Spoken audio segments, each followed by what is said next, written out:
Hi, I'm Dennis O'Connor. Hi, I'm Melissa O'Connor, Tampa, Florida. We are Hull 1504. Right, so we refer to it as MDIV, Melissa and Dennis. Infinite Voyage Adventures. So we have 3 kids, and throughout the years when they were growing up, almost all of our vacations had something to do with camping one way or another. We went through a whole series of tents. When they were all very small, we rented a giant trailer and Chevy Suburban up in Canada for a couple of weeks, and all those experiences were wonderful. We loved to hike and just get out in nature with the kids. They've grown, and so we were looking for what that meant for us now, especially since I'm retiring. We started with me saying, I want a hard-sided tent because I'm too old to camp in the old tent. And my wife saying, not a chance in hell. So then we started looking for things that would make both of us happy. The goal was something where we could go wherever we want, as long as we want, do what we want, and then have an inviting place to return to in the evening. And so we started looking for what the definitions were, what we needed to make that place inviting. And I'll let you describe kind of what the requirements became. Definitely a comfortable bed, warmth, a good shower, or just the ability to take a shower, and not in some of the campground showers aren't all that great. When this first started, I wouldn't even entertain a wet bath. That was just totally unacceptable. So 5 years later, I'm cool with the composting toilet and the wet shower. So it's all about the quality of what you're looking for, and the comfort and the ease to maintain it and use it. So yeah, I changed quite a bit from where we started. I think we started by narrowing down the size of it, and we knew we didn't want something monstrous. We wanted something big enough to have everything we need, but no bigger, no extras that are just going to make it hard to get places and hard to tow.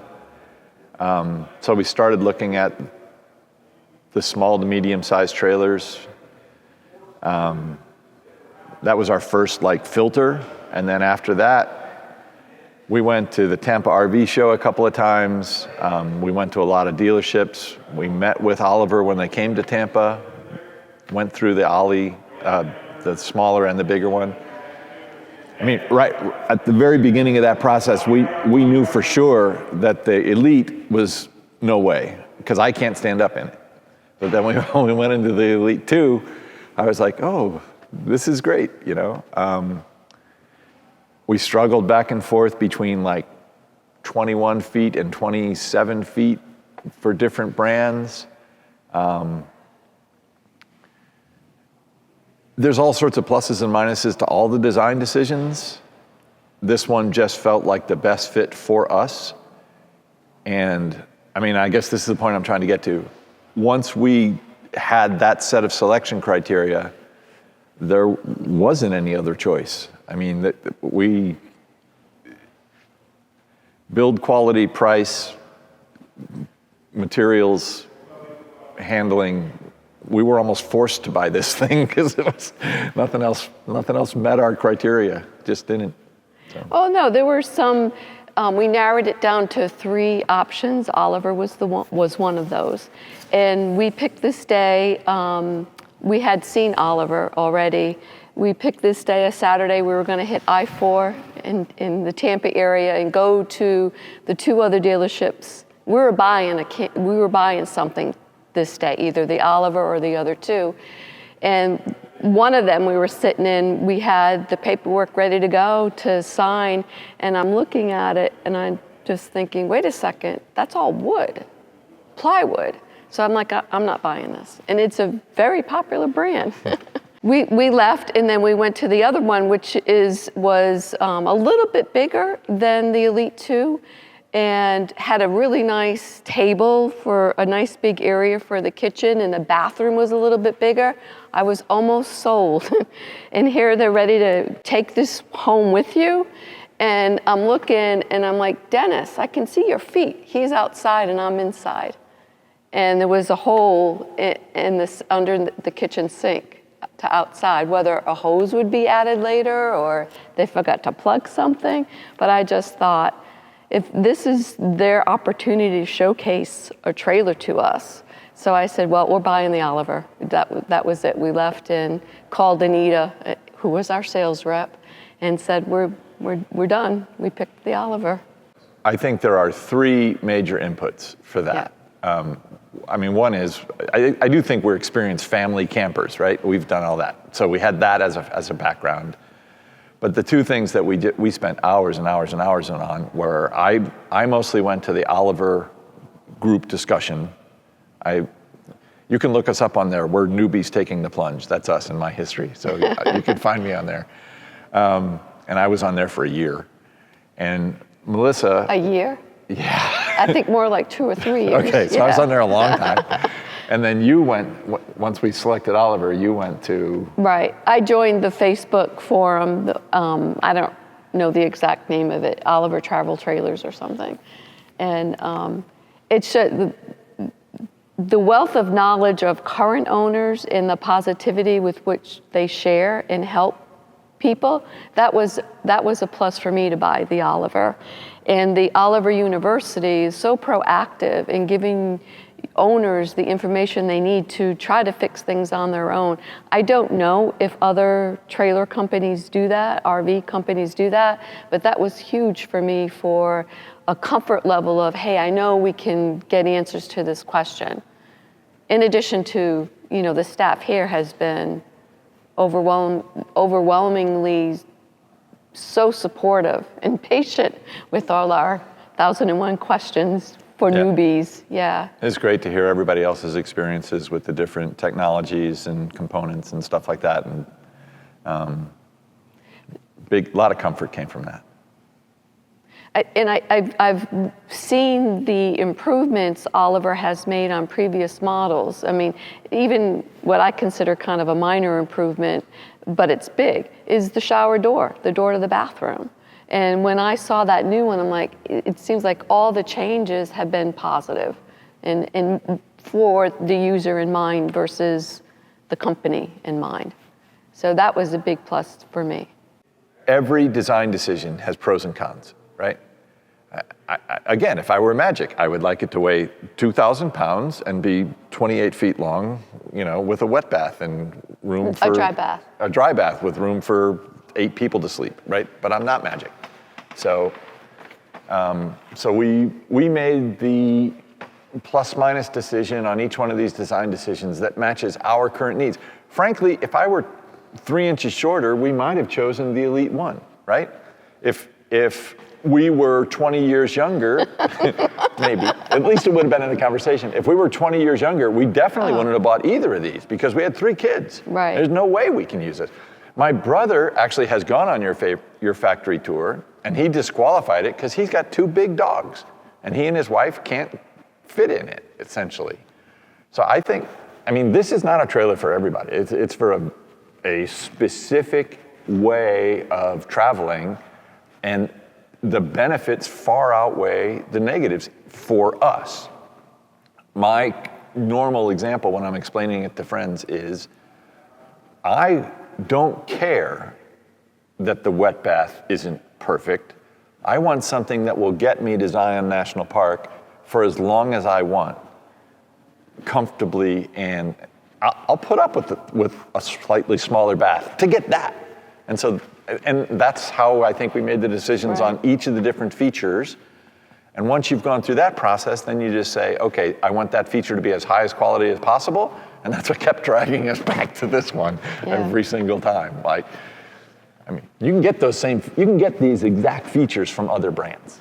You can't get them built like this, integrated like this, the quality of materials. It just doesn't exist.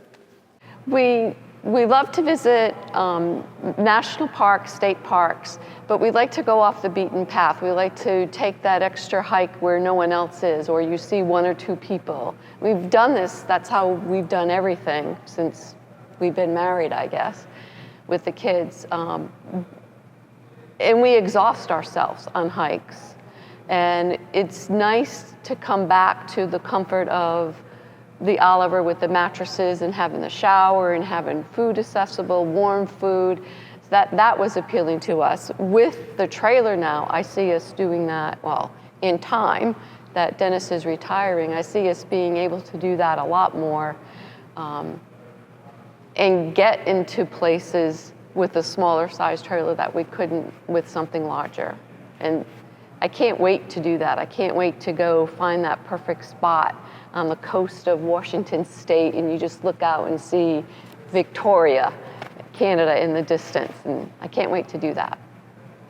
And not be parked with the larger size RVs because they can't fit into that spot that we already know about. One of the ways that we justify the investment is looking at alternatives. If we were only going to be on the road visiting these places 3 weeks a year, this is stupid, because we live in Tampa. We want to be on the road at least 100 days a year, at least, for the next 5 years. So might as well have someplace nice while you're doing it. And at that point, the cost-benefit analysis looks a lot better. Buying something that can endure that sort of rigor, and you can enjoy it for that much time. So that's how our thinking went. As newbies, it was funny because when we bought the trailer, I was all, let's go to the rally. And he's like, no, I don't want to plan. I don't know where we'll be. And so then we got an email from Anita, said there's, it's filling up fast, the spot, so we're going to the rally. I think just being able to share Oliver experiences with other owners all together, and that enthusiasm, the sense of belonging to the Oliver Club, if you will, and getting their expertise and their experiences they can share with us. Why not get access to that and help us acclimate so much quicker? How can I hang more clothes in the closet? I'm just kidding. What are their tricks of the trade? What made it easier for them doing trips? What not to do? Where not to drive, what roads to avoid, all those kinds of things. I just want to see if everybody else has as much trouble hooking up the Anderson as I do. So he did it the first time today. The lineup, perfect. I was so And I want proud. to get me one of those moose racks for the chains. Yeah, we need the moose That's rack. it, those two Yeah. things. That's it. See, things like that, the moose rack. You definitely have to see. You have to go in and see both the Elite and Elite 2. You got to see them in person. You should absolutely try to get research with the forums, the Oliver information, and you have access to looking at the YouTube videos. And in fact, I think you've done one like your walkthrough in Tampa. I mean, I can't tell you how many times we watch those videos, and just all about the extras you can get, and do you need the solar or not? Just research. I mean, we did tons of research. So talk to owners. Yeah, I agree with that 100% because that's what we did. I think these decisions are very personal. Like I said, my brother and I, we've chosen differently because we have different needs. So I think everybody's got to buy what's right for them. This won't be right for everybody. You won't know until you get inside of not just the Oliver, but every product that you're considering. You'll think, you'll have one set of expectations for quality, and you'll get in one, and it'll be different. You'll touch a fabric that you thought was worth spending more for and go, that's horrible. So nothing beats look, touch, feel, taste, smell. That is 2 inches of head clearance enough for you, or do you need 3? I mean, how many kids do you need to find a sleeping place for? Those sorts of questions are all very, very personal, and